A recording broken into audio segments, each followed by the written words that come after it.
Professor, o áudio está mutado. Desculpe, valeu. Boa noite, pessoal. Fica até difícil, eu estava dizendo, né, enquanto o meu áudio estava ligado, difícil começar depois de uma música dessa, né? Mas ela vai ter uma pertinência, vocês vão observar, não é somente pela beleza da melodia ou da letra, mas porque vai ter tem um trecho especificamente, não sei se vocês vão perceber, mas que diz respeito especificamente ao que a gente vai tratar aqui hoje. Hoje, na verdade, a gente vai falar sobre a ciência do direito, né? Finalmente, a gente chega numa parte no momento em de se debruçar de forma mais efetiva sobre aquilo que a gente chama, ou que as pessoas chamam de ciência do direito. A gente viu nessa trajetória falando sobre direito, depois sobre ciência, ciências afins ao direito, e aí a gente chega finalmente na ciência do direito. E é talvez compreensível que vocês tenham ansiedade por esse assunto especificamente, porque, afinal de contas, se a gente ingressa num curso de graduação, a gente pretende, ou a gente, pelo menos, espera que vá desenvolver pesquisas, né, estudos sobre essa ciência, aproveitando-se do âmbito dessa ciência, né, da chamada ciência do direito. E aí hoje a gente vai conversar um pouco sobre ela, aproveitando, inclusive, alguns conhecimentos que a gente já vamos dizer assim, decantou nas aulas anteriores, para que a gente possa ter uma compreensão do universo que a gente vai enfrentar, certo? Mas antes de a gente chegar em ciência, antes de a gente tratar da ciência do direito, é preciso ter um contato com um tipo de conhecimento que ele é pré-científico, certo? A gente falou em aulas anteriores, a gente falou sobre o conhecimento vulgar, que era um conhecimento muitas vezes construído sem muita pretensão de cientificidade ou de segurança, né? Às vezes até se valendo apenas da intuição, apesar de que há possibilidade de produção de conhecimento científico também, a partir dessa intuição. A gente falou sobre o conhecimento científico, esse sim, sistemático, organizado, coeso, né? Seguro, mas não definitivo. Agora, a gente vai falar sobre o conhecimento filosófico, né? E vocês, eu acho que devem estar pagando filosofia agora, né, nesse semestre? Estamos. Pronto. Então, vocês podem me dizer melhor do que eu o que é filosofia. Qual a compreensão de vocês sobre filosofia?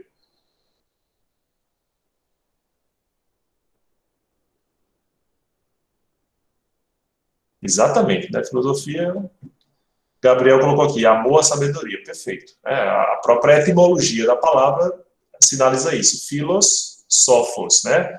O amor ao saber, o amor ao conhecimento, a proximidade, a afeição ao saber. E vejam que nessa expressão, inclusive, existe uma revelação. Quem ama a sabedoria, ou quem ama o saber, não se apodera dele. Então, a gente pode recorrer à própria crítica socrática aos sofistas, a partir dessa compreensão de que, quando eu sei algo, eu não sou dono daquele algo. Sócrates colocava, inclusive, a própria dificuldade de saber algo em sua inteireza, não é verdade? E a partir da parturição de ideia, né, da sua maiêutica, ele vai desenvolver a compreensão de que a gente pode se aproximar de conhecimento, a gente pode se aproximar do saber, mas esse amor, ele vai ter uma distância entre aquele que ama e aquele objeto de veneração, de amor. Então, o conhecimento, a gente não se apodera dele, porque o saber completo, inteiro, íntegro, não é possível. A gente pode se aproximar, a gente pode amar esse saber, mas não se apoderar dele, certo? E no conhecimento filosófico, a gente talvez tenha um grau mais avançado de generalização do conhecimento, né? Então, a gente vai ter...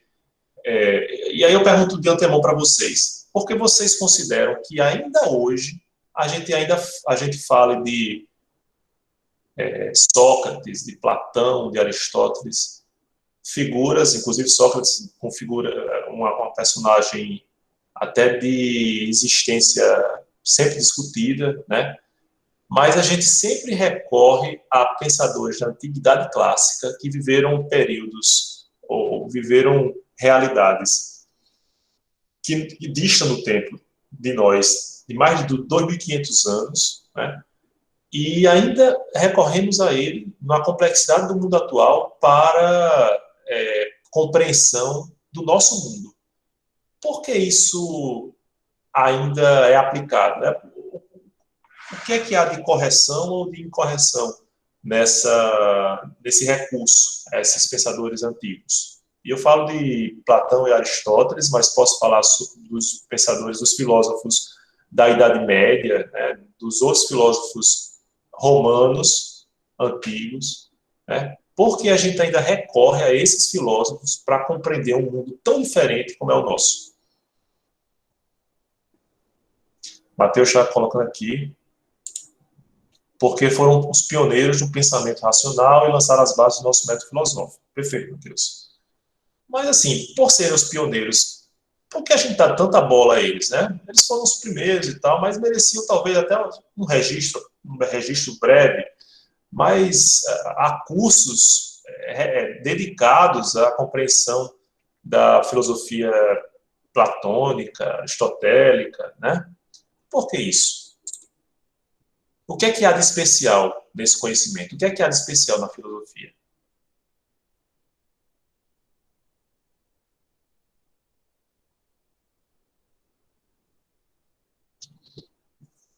Bom, então, boa Oi. noite. Oi, Nelson, boa noite. A forma como eles estruturaram o pensamento deles, tá? Eles não, as escolas mais antigas, não só porque elas foram pioneiras, mas porque elas foram inovadoras em algum sentido, tá? Na forma de estruturação do pensamento. Se a gente for voltar atrás, você colocou dois autores, dois filósofos, grandes filósofos, que é o Platão e o Aristóteles. Se a gente for voltar atrás, você vai descobrir que todo o pensamento racional, que é vinculado à lógica, à matemática, que é mais vinculado a ela, você está do lado do Platão, entendeu? E todo pensamento mais empírico, mais natural, ele está do lado de Aristóteles. Mas como que eles pensaram, eles utilizaram muito, né, durante muito tempo, do pensamento mais intensivo e de uma estrutura mais, assim, mais inovadora, eles acabaram formando a base do restante dos pensadores que vieram depois, né? E eles sempre são referenciados por causa disso, né? Hoje a gente tem que a maioria das ciências das ciências racionais, elas teriam uma origem platônica, e as ciências ditas naturais elas seriam mais do lado aristotélico. E um pintor que fez esse retrato muito bem feito foi Rafael de Santos, Rafael. quando ele pintou a escola de Atenas, que, se você reparar na mão de Platão e na mão de Aristóteles, ele vai tá com um livro indicando o empirismo, e o outro vai tá com um livro indicando um racionalismo. Então seria basicamente por causa disso.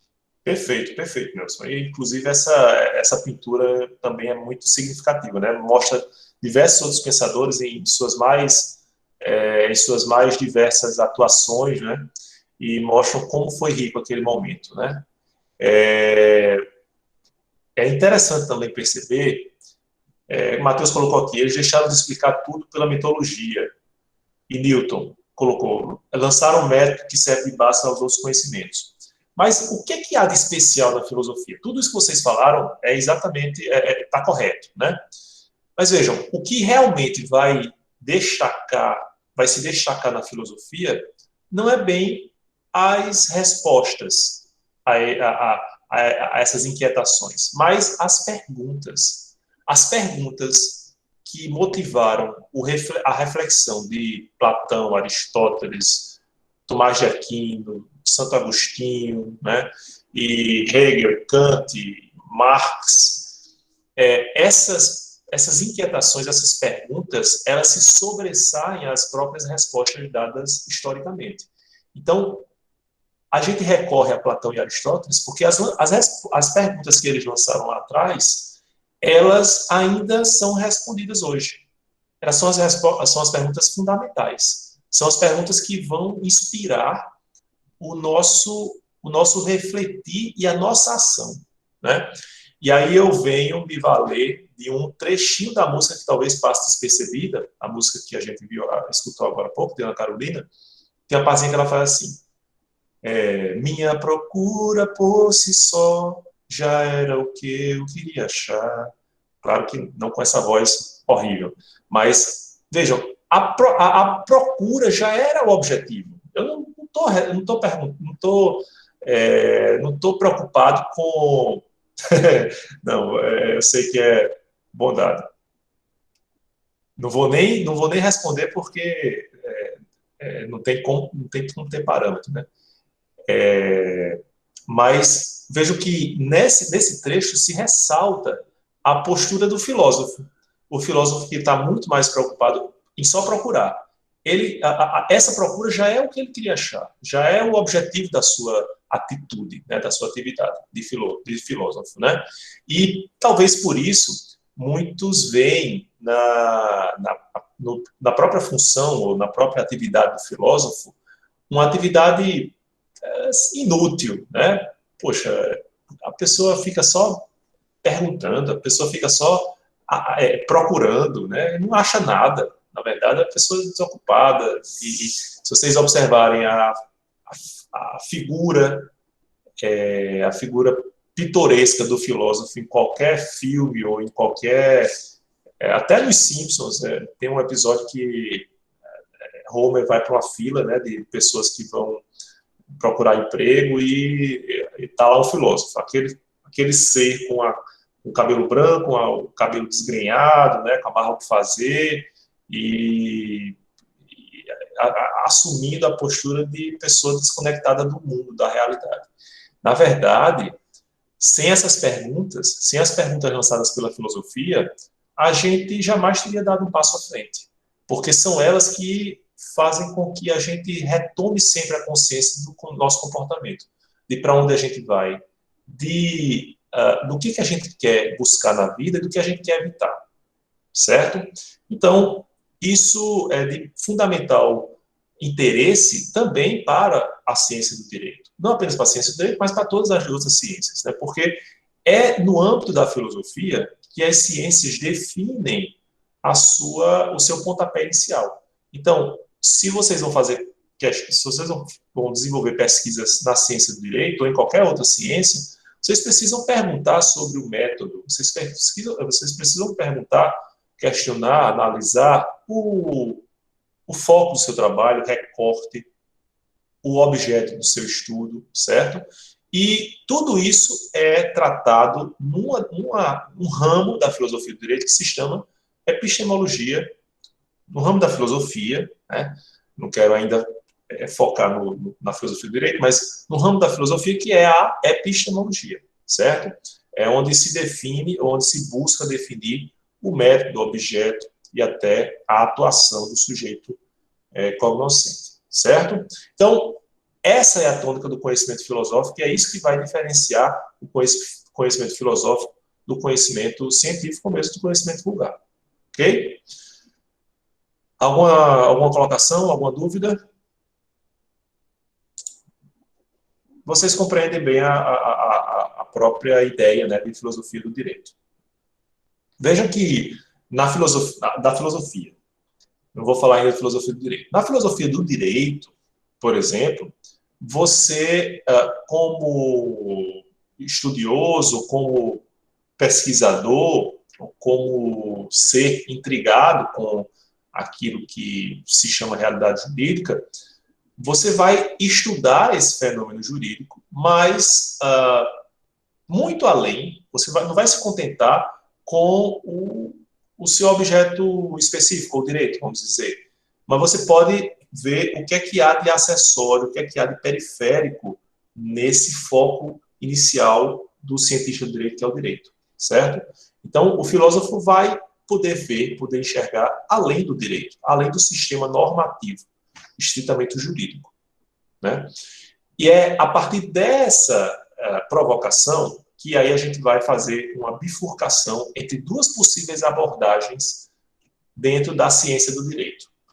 A gente vai ter a possibilidade de uma abordagem dogmática. Mateus, a gente está falando sobre a ciência do direito, de forma geral, certo? Se vocês observarem, acho que no SIGA A, deixa eu ver aqui.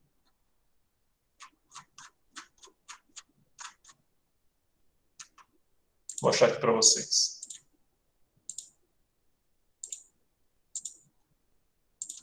Aqui no SIGA A, ó, acho que está pequeno, né? Aqui no SIGA A, ó, ciência dogmática do direito, né? A gente está aqui, ó, vendo conhecimento filosófico, e aí vai para a dogmática jurídica, certo?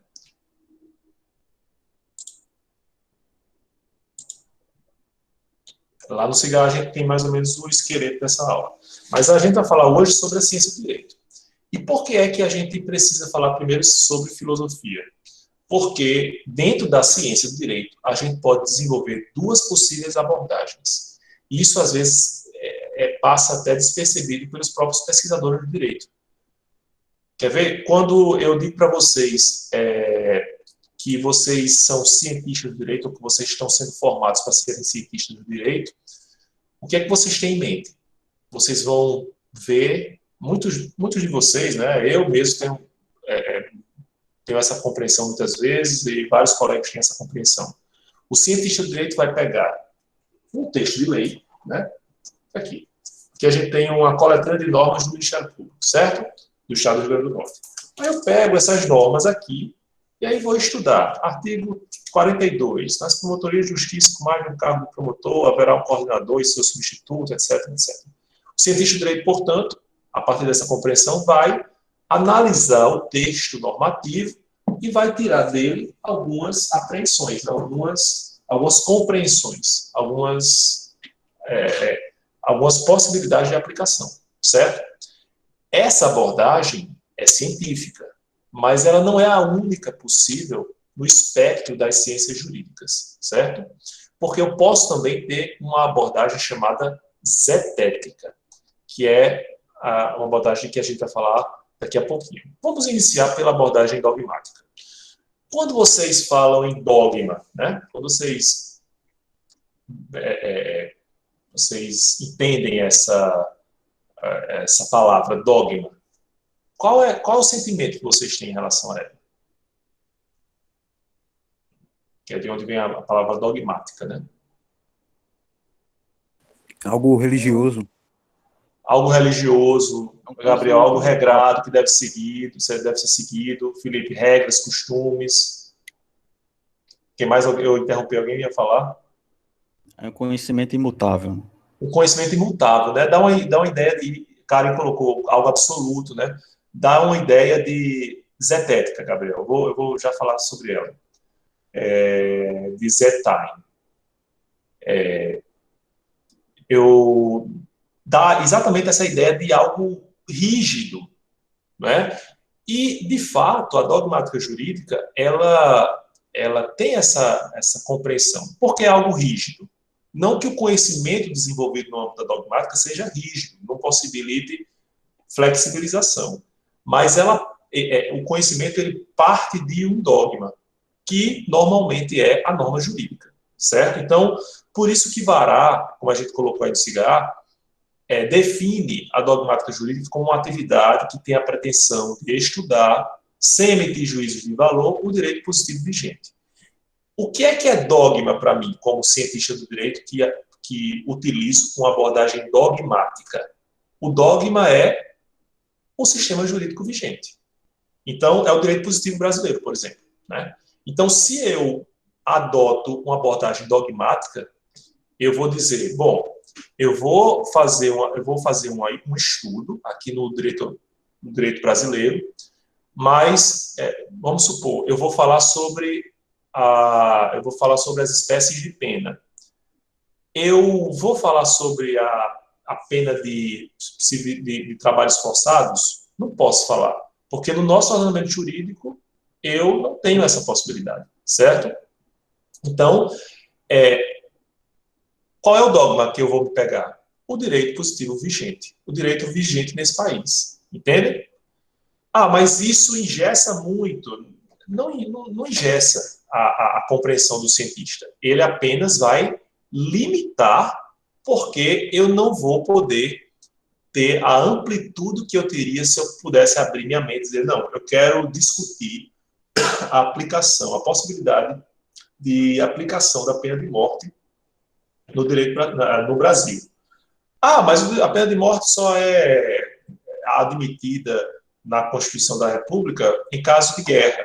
Sim, mas eu quero discutir, eu quero saber se, eventualmente, se a gente um dia tiver uma outra Constituição, né, um novo processo constituinte, se é recomendável, se é aceitável, se é conveniente adotar a pena de morte como pena possível a determinados crimes no país. Vejam que há uma distinção de postura, porque apesar de a abordagem dogmática ela também possibilitar uma abertura muito grande, ela tem um ponto de partida, que é o dogma, que é o ponto de partida inicial de que a gente não pode prescindir, que é o ordenamento jurídico. É vigente, positivo, certo? Então, o que a gente vai observar dentro da dogmática, e por isso Vará, Luiz Alberto Vará, eu estou me referindo a ele, Luiz Alberto Vará vai tratar a dogmática como uma teoria sistemática do direito positivo, ele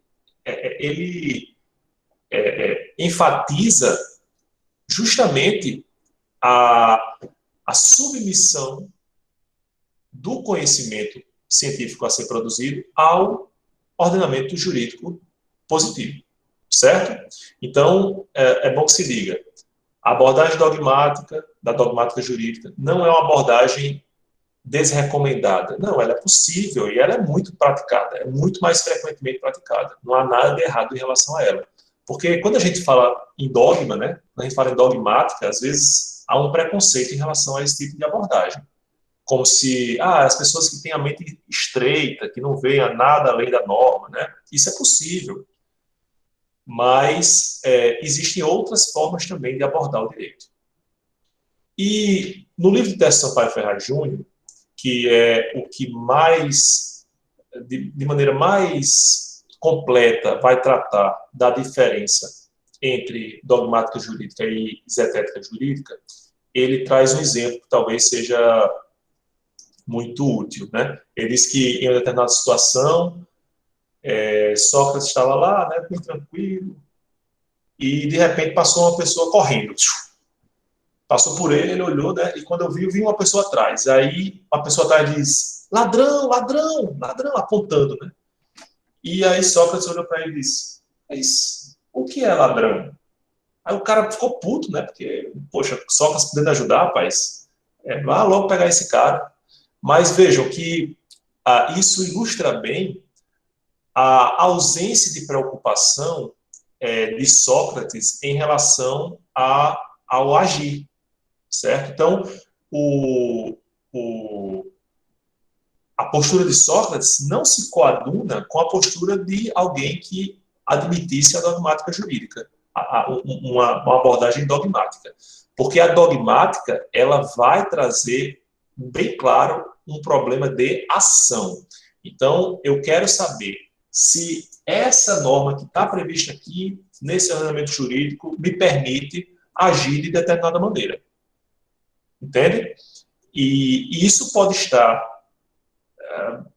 previsto num ato normativo escrito, pode estar nas decisões dos tribunais que reconhecem esse comportamento como lícito ou ilícito, né? E, portanto, eu posso, de todo modo, a dogmática jurídica ela se destina a resolução de um problema de ação, certo?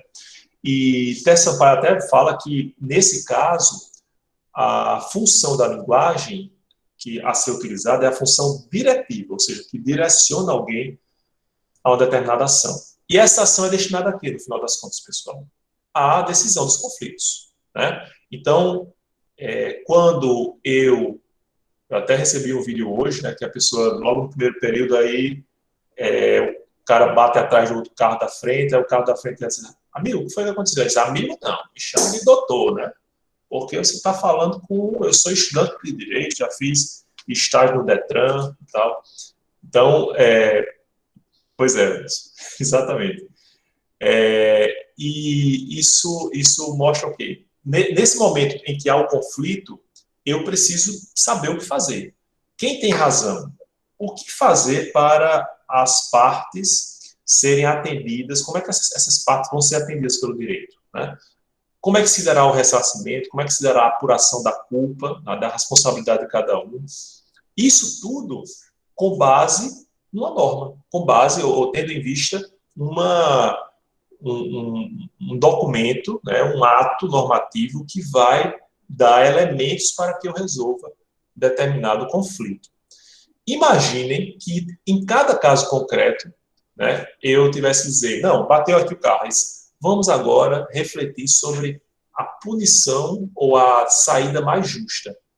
Aí, não, mas tem uma lei. Disse, não, fora da lei, eu não preciso da lei, eu quero saber justiça da forma abstrata, né? Pronto, pegue tempo. Então, vejam que a abordagem dogmática, ela também tem um compromisso maior, não um compromisso maior, um compromisso mais estreito com a decidibilidade de conflitos, certo? A zetética, não. A abordagem zetética, ela não tem esse compromisso imediato com a decidibilidade dos conflitos. Talvez ela seja imprescindível para uma boa decidibilidade dos conflitos. Querem ver? O que é melhor no caso de conflito, de uma agressão entre pessoas? Vocês prenderem o agressor ou vocês fazerem a composição entre eles? Claro que em alguns casos a composição não é possível, né? Mas hoje tem se refletido sobre a possibilidade do que se chama, a gente já falou sobre isso nas aulas anteriores, de justiça restaurativa.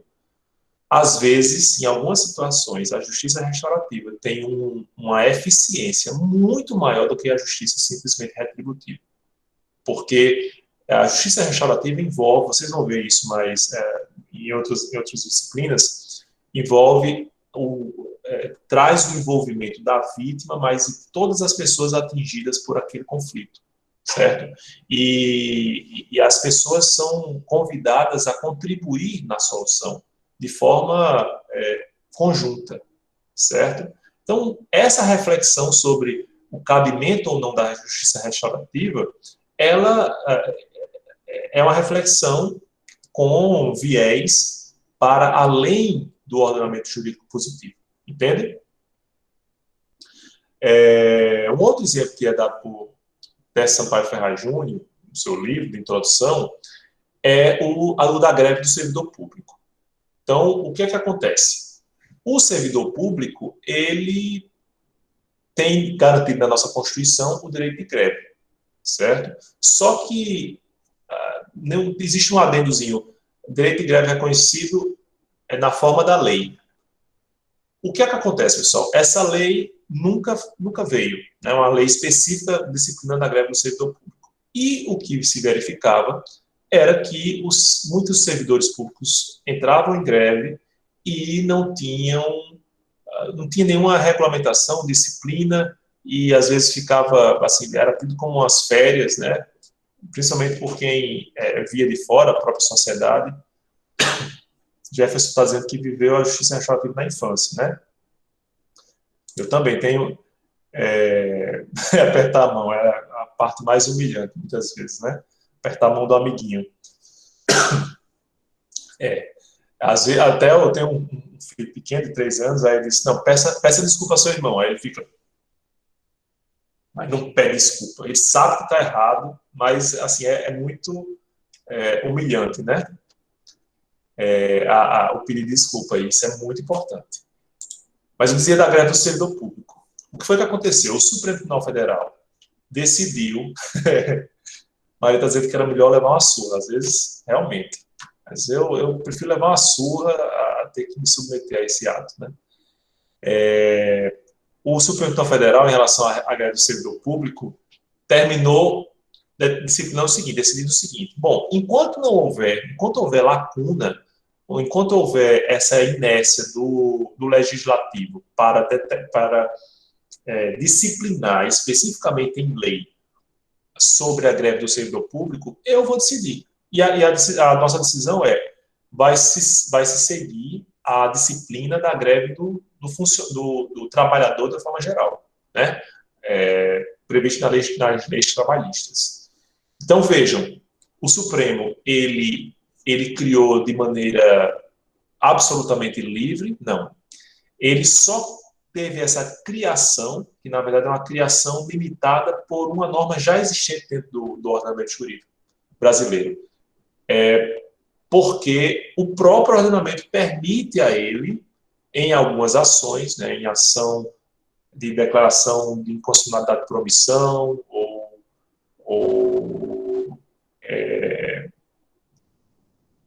as próprias ações declaratórias que permitem que ele supra essa omissão legislativa, né? Ele só fez isso porque o próprio ordenamento jurídico, seguindo como base, permite ele resolver esse tipo de conflito, certo? Então vejam que a gente tem bem clara essa função, né? Essa função diretiva da linguagem no âmbito da abordagem dogmática do direito. Ok? Tranquilo, pessoal? Algo importante para a gente definir aqui. Quando eu falo que a dogmática jurídica parte de dogma, eu não quero dizer necessariamente apenas o texto. Vejam bem claro. Eu posso ter interpretações diversas sobre o texto, de forma a enriquecer até a própria compreensão do texto, certo? E eu falo isso para que vocês não tenham preconceito em relação à própria compreensão de dogmática jurídica. E daqui a pouco a gente vai falar sobre o texto de Kelsen, para que a gente possa compreender melhor essa abordagem dogmática, certo? Tranquilo em relação à dogmática jurídica? Bom, ao lado da dogmática jurídica, ou da abordagem dogmática do direito, a gente tem a abordagem zetética do direito, né? Z-E-T-E-T-I-C-A, zetética. E em que é que ela consiste? Bom, Té Sampaio vai definir essa abordagem como o ponto de vista segundo o qual se procura saber o que é o direito, sem a preocupação imediata de orientar a ação enquanto prescrita. Deixa eu ver o que é que Matheus perguntou aqui. Na abordagem dogmática se constrói o conhecimento a partir de um pressuposto inquestionável, exatamente, que no caso seria a norma jurídica. Eu falo norma jurídica, não o texto da norma. A gente vai ver mais adiante essa distinção aflorada, certo? Exatamente, é um pressuposto inquestionável, certo? Então, eu não posso dizer, eu vou considerar aqui, na minha abordagem dogmática, se o Brasil tivesse a pena de morte. Não pode, porque você está fugindo do dogma que é o ordenamento jurídico brasileiro, certo? Bom, mas o que é a zetética, pessoal?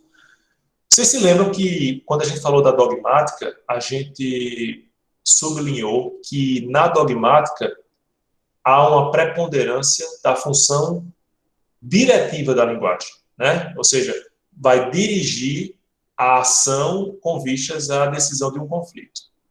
Não tem slide não, Gislane, é só voz e violão hoje.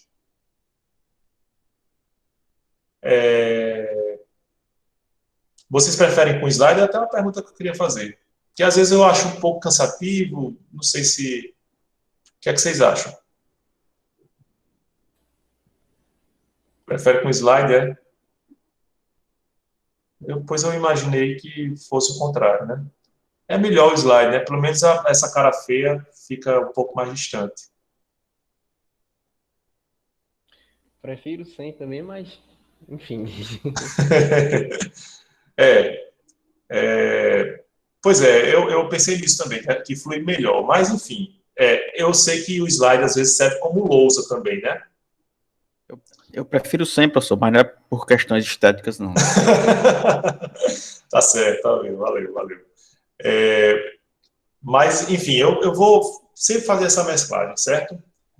Na próxima aula eu vou fazer com slide, para satisfazer a parte que está sentindo falta hoje. Isso, exatamente, Gabriel. O slide não deve servir como... Eu não posso ler apenas, né? O slide, eu tenho que fazer essas considerações. Certo. Tá ok, Gabriel. De todo modo, se vocês preferirem, vocês podem ver no SIGA, pelo menos os apontamentos, né? Existem lá os tópicos, que é mais ou menos o que eu uso dos slides, certo? Então, vocês podem se seguir nessa aula pelos slides lá. Então, a gente viu que na abordagem dogmática a gente tem a função da linguagem diretiva, a função diretiva da linguagem. E agora, na abordagem zetética, a gente tem a função informativa da linguagem, certo? Exato, tem lá no SIGA o esquema, certo? E em que é que consiste essa função informativa? Bom, eu vou procurar utilizar essa linguagem com vistas a informar quem se utilizar desse meu conhecimento jurídico, certo? Por exemplo, quando eu faço um estudo histórico do Código Criminal Imperial, certo? Eu vou dizer que os escravos, eles podem ser chicoteados se eles descumprirem determinadas normas, né, se eles cometerem alguns ilícitos. Não tem mais nenhum sentido, porque, pelo menos teoricamente, a gente não tem mais escravidão no nosso país, certo? Mas, vejam, essa compreensão dessa norma especificamente, que é trazida a partir da história do direito, vai me possibilitar entender ou compreender, ou pelo menos tentar compreender, as razões, ou uma das razões por que hoje se fala em cotas raciais.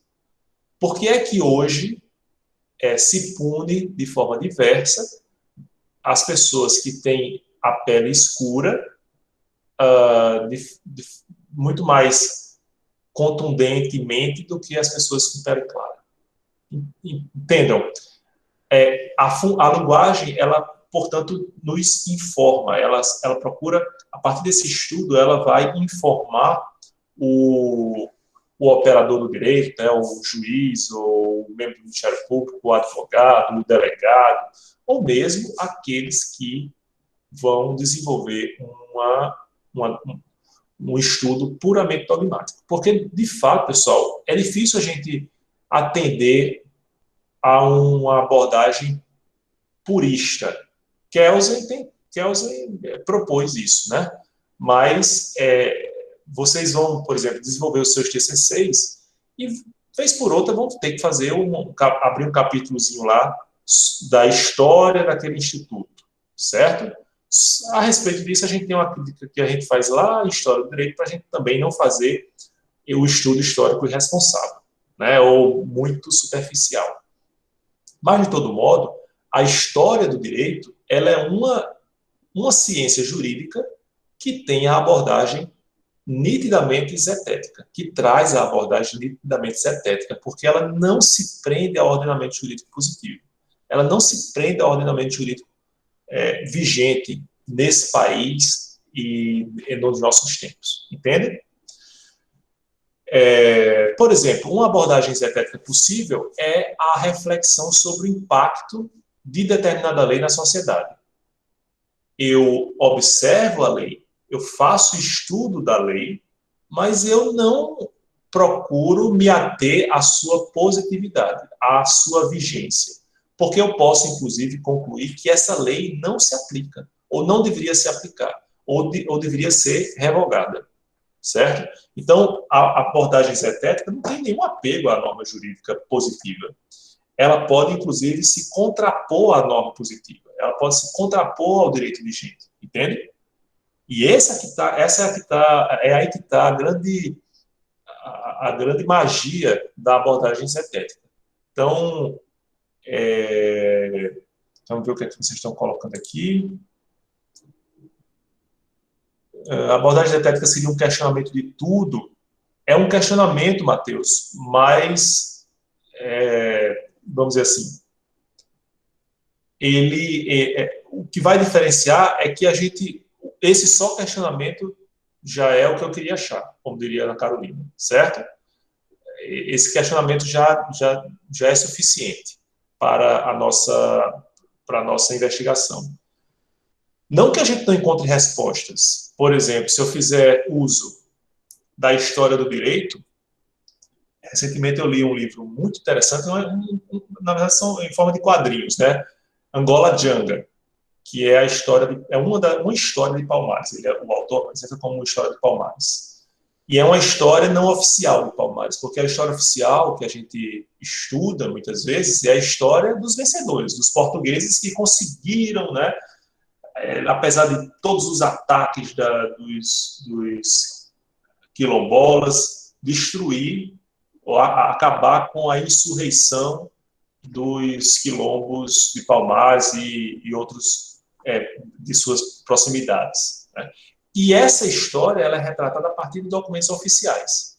Mas será que a gente pode prescindir, que a gente pode negligenciar a história sob o ponto de vista dos quilombolas, sob o ponto de vista dos povos que foram escravizados e que, na esperança de reaverem sua liberdade, fugiram, abandonaram seus postos de trabalho escravo para se reunirem em comunidades livres? Então, esse livro ele mostra justamente a partir de outros relatos, a partir de outros, até da própria cultura passada oralmente de geração a geração, histórias que muitas vezes são negligenciadas nos nossos livros oficiais, né? Exatamente, Jefferson, a história é feita pelos vendedores e pelos vencedores, né? Exatamente. E é interessante a gente ver que esse olhar, essa abordagem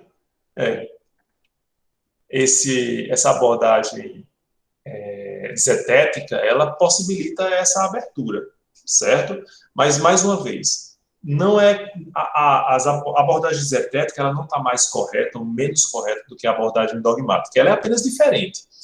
Se vocês quiserem desenvolver um trabalho de conclusão de curso ou uma dissertação de mestrado, tese de doutorado, a partir da compreensão da filosofia do direito, vocês vão utilizar a abordagem zetética.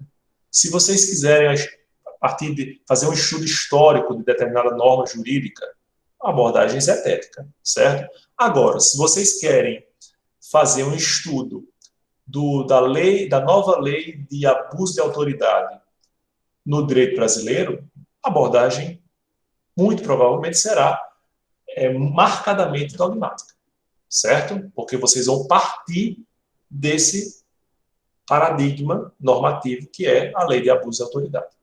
Ok? Bem entendido? Ou alguma dúvida? Mais ou menos, Morton, professor. Eu fico tranquilo, Nelson, então, porque realmente eu ia ficar preocupado se você dissesse que não tinha dúvida, né? Não, a minha dúvida é exatamente o limite do que seria a zetética. Bom, deixa eu explicar isso daí. Porque, em certo ponto, a zetética estaria chegando até até a função do próprio legislador, né? Como que seria isso? Você tem uma lei, aquela lei talvez não seja atual, aí a pessoa que vai aplicar a lei, ela vai e faz ela tem uma compreensão dela que vai além da lei para pegar a relação e o conflito e ver os valores que estão ali para tirar dali o que seria o justo, não é? Até que eu tiraria para chegar ao justo, porque aí já é uma abordagem zetética também, né? Porque a própria questão da justiça, a não ser que você adote aquela compreensão que Javier Vada adotou lá no livro, né, que a gente viu no texto de aula das nossas primeiras aulas, de que o justo é aquele, é o devido a cada um, e aí o devido é o que a norma diz, né? Então, assim, ele termina... Não, mas o justo segundo os valores atuais do que a pessoa que está aplicando o direito tem para aquela situação, entendeu? Vamos dizer que são os valores sociais comuns, tá? Mas assim, até que ponto isso daí é uma interpretação de uma norma ou de uma relação e até que ponto isso daí seria a própria legislação da relação? Você entendeu o que eu estou querendo dizer? Entendi. Então seria isso. Perfeito. Pô, mas, Augusto, o senhor pensa, assim, do ponto de vista, né? Até para entender, porque parece uma discussão entrando em hermenêutica, integração, né, das normas, né? Mas o senhor está passando para a gente apenas como uma espécie de método, né? Investigativo ou Não. aquela pegada mesmo de integração das normas jurídicas, aplicação, porque aí complicou para a gente, viu? Não, Augusto, não é questão de método, não. Mas deixa eu abrir para Newton aqui, que levantou a mão. Professor, Oi, Newton, estava aqui divagando, né, e estou tentando voltar aqui para o ponto da aula, mas... Olha, a gente começou a aula com filosofia, então é para devagar, para a gente viajar. Você me levou à seguinte reflexão. Essa abordagem dogmática zetética pode ser uma maneira de alguém que tem a atribuição de julgar, né, como um magistrado, nas decisões dele. Ele pode escolher proceder de determinada maneira, assim, como o dogmático, o zetético, a depender do caso, porque... Eu queria saber isso porque explicaria, né, para mim, porque às vezes eu venho acompanhando o STF há um tempo e eu, como leigo, eu entendo a legislação de maneira muito dogmática, né? Eu leio a letra da lei, eu entendo ela de uma maneira, mas vejo acrobacias na interpretação de algo que, para mim, eu nunca teria como enxergar aquilo. Seria Perfeito. Algo zetético, assim? Perfeito. Então, vamos lá. Primeira pergunta que eu faço a você. Ou seja, a gente está em filosofia, então eu não vou dar resposta, eu vou fazer perguntas a vocês. Você acha que o ministro Supremo atua como cientista do direito? Às vezes. Aquilo que ele faz na decisão é a ciência do direito.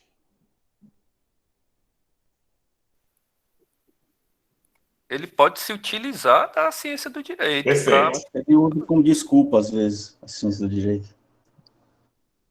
Agora, veja, o resultado do comportamento dele, do ato dele, de julgar, não é ciência do direito. É um ato político, né? A decisão é um ato político. A gente vai, daqui a pouco, falar sobre isso, depois que abordar o texto de Kelsen. Mas Augusto falou uma questão, e Nelson também, uma questão importante, a da interpretação, né? Quando eu faço interpretação, quando eu interpreto determinada norma, eu desenvolvo o que se chama de dogmática hermenêutica. Então, a hermenêutica também está dentro da dogmática. Por quê? Porque eu estou fazendo a interpretação da norma.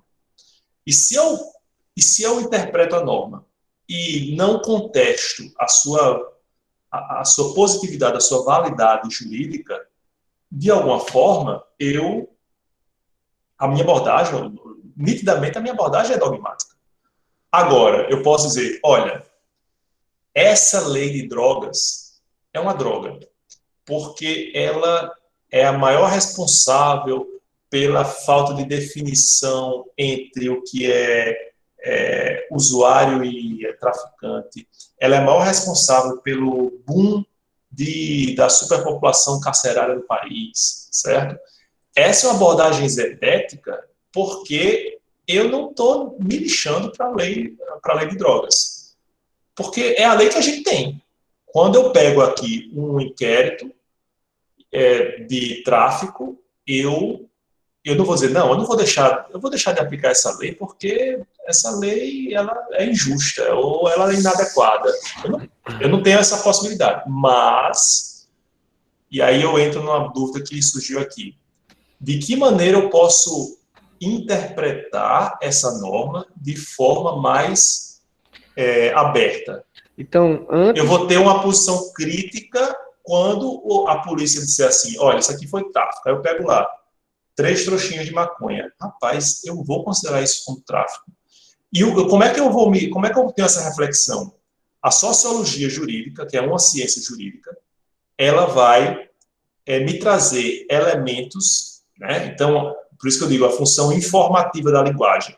Ela vai me trazer informações, né? Evidências, que me mostram que uma interpretação estreita que me limite a, quando eu vejo que alguém está passando uma droga para outra pessoa, independentemente da quantidade, eu vou considerar como tráfico. Essa postura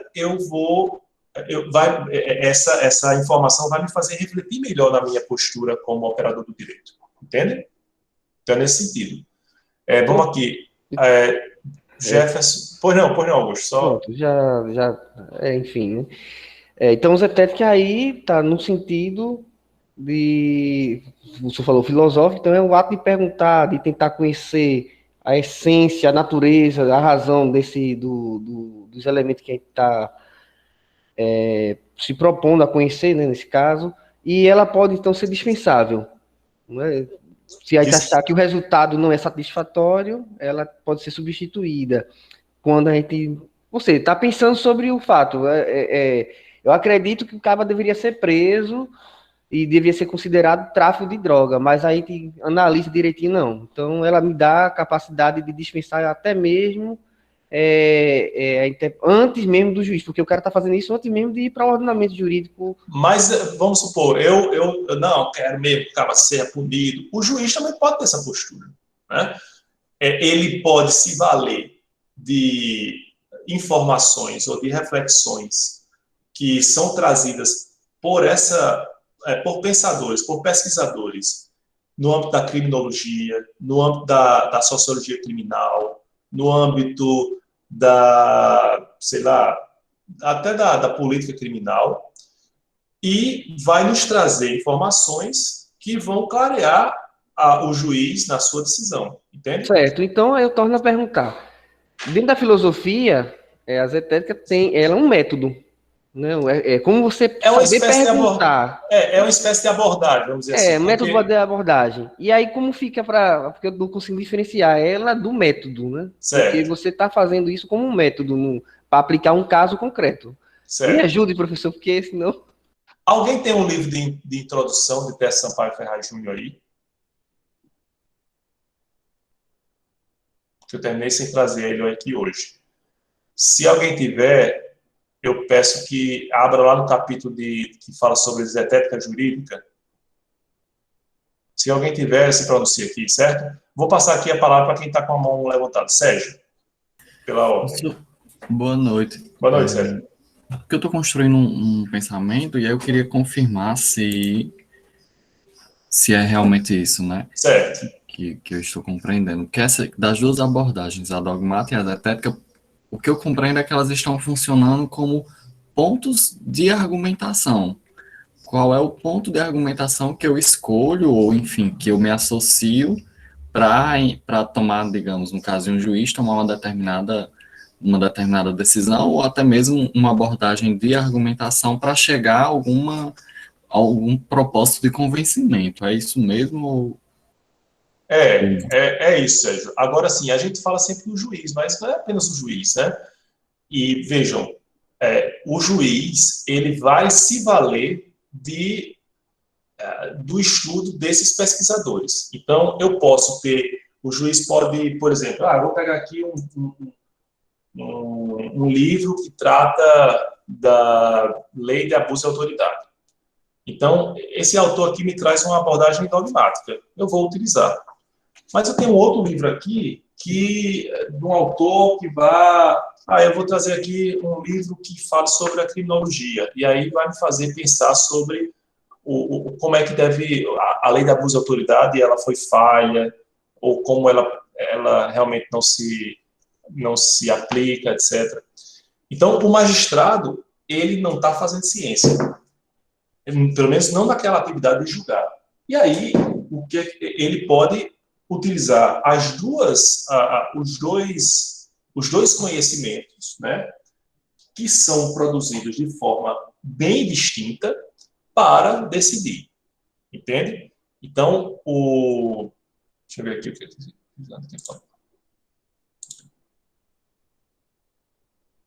Sim, Gislane, não, está só dizendo que é o livro de teste, exato. O livro de introdução de teste. Se alguém tiver, eu agradeço. Que a gente vai mostrar aqui, certo? Então, como eu estava falando,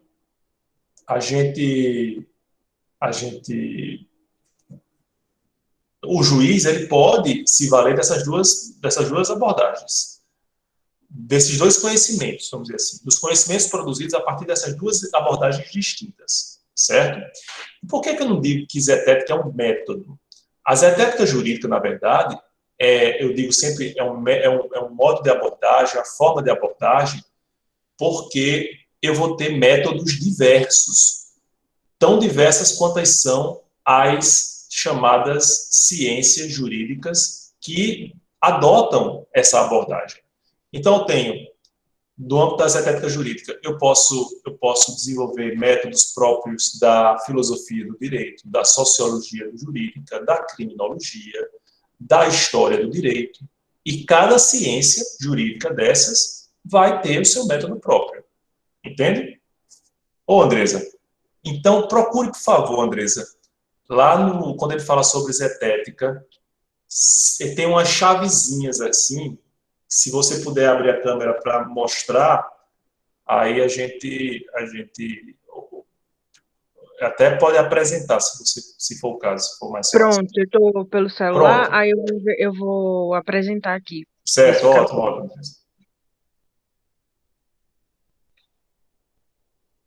Compartilhamento. Tendo para vocês o compartilhamento? Eu estou vendo só os rostos, os rostos mesmo. Pronto. Aí agora eu vou aqui. Isso. Perfeito. Só um instante. Eita. Aqui. Na parte de qual, professor, o senhor quer? Lá na chavezinha que tem sobre zetética. Deixa eu ver aqui o capítulo de zetética jurídica, 1.4 aí. Esse 1.4. 1.4, certo. Aí o senhor quer que eu clique? Clique. Por favor. Não é automático aqui como pensamos, mas vamos resolver isso. Vamos lá. Dogmática e tecnologia, acho que já...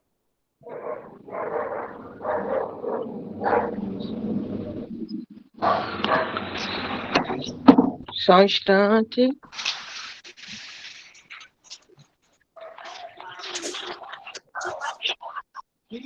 Pois é, Adriana. A Andresa sempre salvando. Pronto, agora vai chegar mais rápido. 1.4. Pronto, zetética jurídica, professor. Pronto, aí eu não tô... Pronto, achou. Agora vai passando para baixo. Achei. Pronto. Passando para baixo um pouquinho. Só um instante. Devagar. Pode passar. Até chegar nas chaves. As chaves. Tem uma chave professor, assim. Esses daqui, aí agora vai para dogmática jurídica. Talvez porque... não sei por quê. Mas então volte aí, volte. Lá em cima. Pronto. O que é zetética mesmo é aqui. Aí ele vai falar sobre analítica pura, aplicada, enfim. Não tem. É bem pouco. É engraçado, porque no livro, pelo menos na versão impressa, ele tem umas chaves que mostram justamente as chamadas ciências zetéticas, né? As ciências com abordagem zetética do direito. Que eu estou vendo aqui. criminologia, penologia. Isso. Pronto, ele falou Sociologia aqui. do direito, psicologia forense. Teoria da legislação. Isso, enfim. exatamente. Pronto, é exatamente isso, né? Vejam, portanto, obrigado, Andresa. Nada. Me socorreu aí. Vejam que, nesse caso, vocês podem observar que existem várias ciências jurídicas que têm abordagem zetética, mas cada um com o seu método. O método que a gente vai utilizar na história do direito não é necessariamente o método que a gente vai utilizar na filosofia do direito, certo? O método que a gente vai utilizar na sociologia jurídica não é o método que a gente vai utilizar, por exemplo, na criminologia, certo? Ou na psicologia jurídica. Então, por isso que eu digo, não se trata efetivamente de método zetético, mas de abordagem científica do direito, ok? Vamos ver, quem está com a mão levantada pela ordem, Nelson. Professor, bom, eu entendi com clareza da onde que vem, como que o método é feito. A minha questão é qual que é o limiar entre a zetética e a legislação positiva na hora que a pessoa interpreta o direito? Perfeito, excelente, Nelson. E vai responder talvez a pergunta que algumas pessoas fizeram aí. É importante perceber que quando a gente faz a interpretação de uma norma vigente, esse olhar é um olhar dogmático, porque eu estou olhando para a norma vigente, eu estou fazendo a interpretação e a partir e deixando bem claro que eu considero aquela norma vigente positiva, certo? Então, eu não consigo me desvencilhar da eficácia, ou da vigência, ou da validade daquela norma, certo? Então, essa abordagem hermenêutica é dogmática. É dogmática hermenêutica. Mas, se eu não contente com a norma, como ela se colocou, né? Por exemplo, a lei de abuso de autoridade. Eu vou escarafuchar como é que a lei de abuso de autoridade foi constituída, em que circunstâncias, né? Quem foi que foi o autor da lei, do projeto de lei? Como é que ela foi aprovada? Quais foram as pressões que sofreram os parlamentares para aprovarem essa lei? Em qual momento histórico essa lei foi aprovada? Se eu lançar esse olhar, esse foco, a minha abordagem não vai se ater tanto a se a norma é válida ou não, mas em que contexto ela foi gerada, entende? E aí eu tenho uma distinção muito clara da abordagem zetética para a abordagem puramente dogmática, certo? Jefferson, próximo da fila. Professor, não, respondeu a pergunta de Nelson, meio que respondeu também minha dúvida, e eu ia falar, eu ia citar se encaixa no que a gente está discutindo. Sim. A respeito da prisão em segunda instância, porque na Constituição tem que ninguém será considerado culpado até o trânsito em julgado de sentença penal condenatória, né? E houve todo um rebuliço, vamos dizer, em cima desse inciso da Constituição, mas que parece assim que foi muito mais político, a decisão foi muito mais política do que dogmática em si, né? Há quem defenda que as decisões sempre são políticas. A gente vai falar sobre um autor que defende isso daqui a pouquinho. Mas, quando a gente olha para o inciso da Constituição e a interpretação varia, eu ainda estou no âmbito da dogmática jurídica. Porque eu não consigo desconsiderar esse inciso. Eu não quero saber de inciso de Constituição, não. Eu vou decidir assim, acabou-se, né? Aí já tem uma outra postura. Entenderam agora a diferença? A hermenêutica, a interpretação jurídica, ela se situa no âmbito da dogmática jurídica. Né? Por isso é que a gente não pode ter preconceito com a abordagem dogmática, porque a abordagem dogmática pode ser rica também. ela pode ser completa também, ela pode ser muito útil, certo? Até para a compreensão de uma determinada situação jurídica, né? Porque, às vezes, a gente tem esse preconceito, mas não tenham. Pronto, eu não sabia que se podia considerar. E, assim, os que se dizem garantistas, né, da Constituição. E que isso fica tudo muito confuso na cabeça da gente. Fulano é garantista, fulano já não é, fulano é garantista, acrobata, garantista é até engraçado, né? Porque eu até escuto alguns colegas meus, né, dizer assim, fulano, juiz tal é muito garantista. Como se garantismo fosse uma coisa ruim, né? O garantismo, o garantismo que surgiu no direito, inclusive no âmbito do direito privado, eu entendo que ele é benéfico para todo mundo. Porque, imaginem, você tem garantias constitucionais e você apenas está fazendo com que essas garantias sejam observadas e respeitadas. E, às vezes, a gente se coloca assim, é garantista demais, assim, nosso trabalho não vai ter, assim, qualquer coisa é nulidade, qualquer coisa é problema, e a decisão não vale, é invalidada, é revogada, blá, blá. Mas a gente sempre se coloca na postura daquele inquisidor, né? Na postura daquele acusador, na postura daquele julgador. E quando nós somos os réus? E quando nós somos os investigados? E quando nós somos os acusados? Será que a gente não vai também invocar essas garantias? Entende? Então, assim, até só para fazer um adendo aqui em relação a esse termo, que também é muito incompreendido, é muito mal utilizado, muitas vezes. Até de forma pejorativa, né? Augusto, ele está com a mão levantada aqui. Liga, Augusto. Opa, agora sim.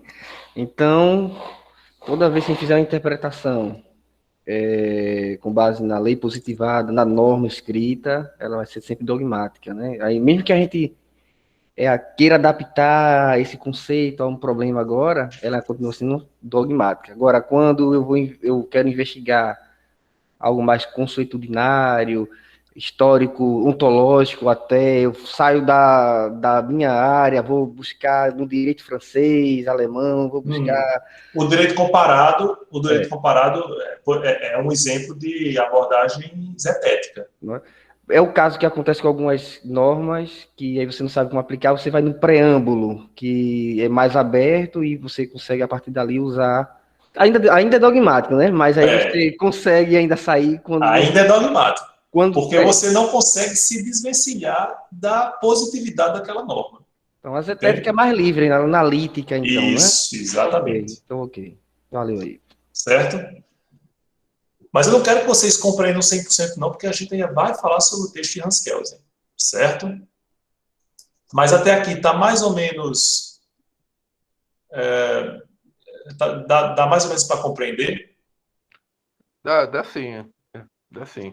Eu entendi que a interpretação do Zetec é quase que um ato político, mas tudo bem. Não, a abordagem zetética, ela pode ser da política jurídica, mas também pode ser da filosofia do direito, pode ser da sociologia jurídica, etc. Não é só política, não. Depende do fim, né? Exatamente. Exatamente. Certo? Vou fazer agora o seguinte, pessoal. Dá aquele intervalozinho, certo? E aí vou pedir para quem não lê o texto, vou dar 10 minutinhos para ler, porque é um texto simples, pequeno, né? Quem leu vai concordar comigo. E aí, vou interromper aqui a gravação e dar 10 minutinhos para que vocês, quem leu, revisar, ou tomar uma água, ou tomar um café. E quem não leu, dá uma olhadinha no texto de Kelsen que eu coloquei no CIGA, e daqui a 10 minutinhos a gente retorna. Certo?